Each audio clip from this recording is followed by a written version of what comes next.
Sims community is very different. So I don't know how many people have gone onto the internet recently, but it's not always the most friendly place. You know, people can speak their mind and perhaps be a little more aggressive because it's anonymous.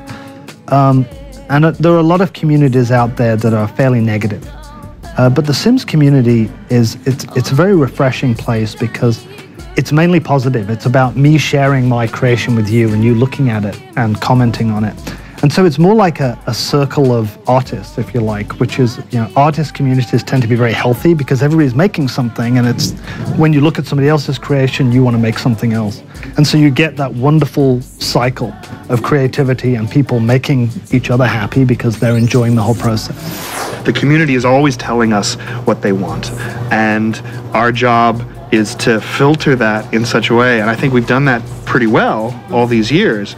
But you know, now that we're going to sort of unleash this new potential of an outdoor world, managing all the demands that are going to come in, I think we got the great ideas, get our work cut out. Ages, both genders, you know, all around the globe, really. And so I can imagine that, you know, for someone who was housebound, being able to be connected to that community is really quite a gift, because they really are wonderful, creative people and very kind. I think that's why the community is so open, is because it's built around a tool or a game or a toy or a thing that we've made that is all about creativity. And I think that brings people who are interested in acceptance or in exploration. Well, they all have creative natures. That's right. That is a common link, regardless of their gender and their age.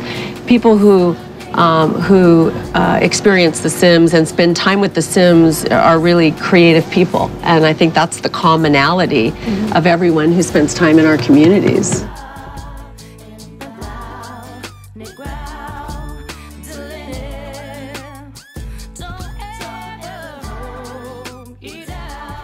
Our players influence a very high percentage of the content and the experience changes that we make. I mean, they inspire us. It could be 80 or 90% because they're constantly giving us feedback. Yeah. We like this, we want more of that, we wish we could do this.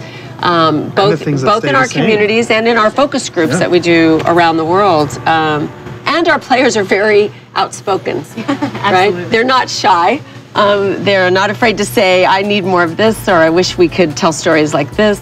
Well, I also think, you know, some of our players use our highest end creativity tool, which is the movie tool. Not all of them, because it's a pretty sophisticated tool. But I love being able to go someplace like YouTube where we've had over 200 million downloads of these movies, really amazing stories that players tell. Some stay inside the community and some people post them and push them out to YouTube for the broader audience to enjoy. But the range, as you say, the range of stories are pretty amazing. So I get a lot of emails of what people like and what they don't like. Sims players are very, very industrious. So they've found my home email address.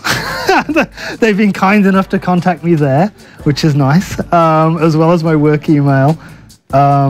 They tell us every single day. They get particularly frustrated about things that they don't like, and they want to make sure that I'm going to talk to the executive producer and get it changed.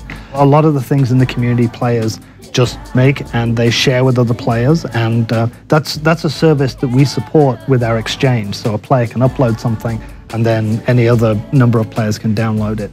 In addition, of course, they like it when we make things which are very expensive to build, and so then they can download them into their games.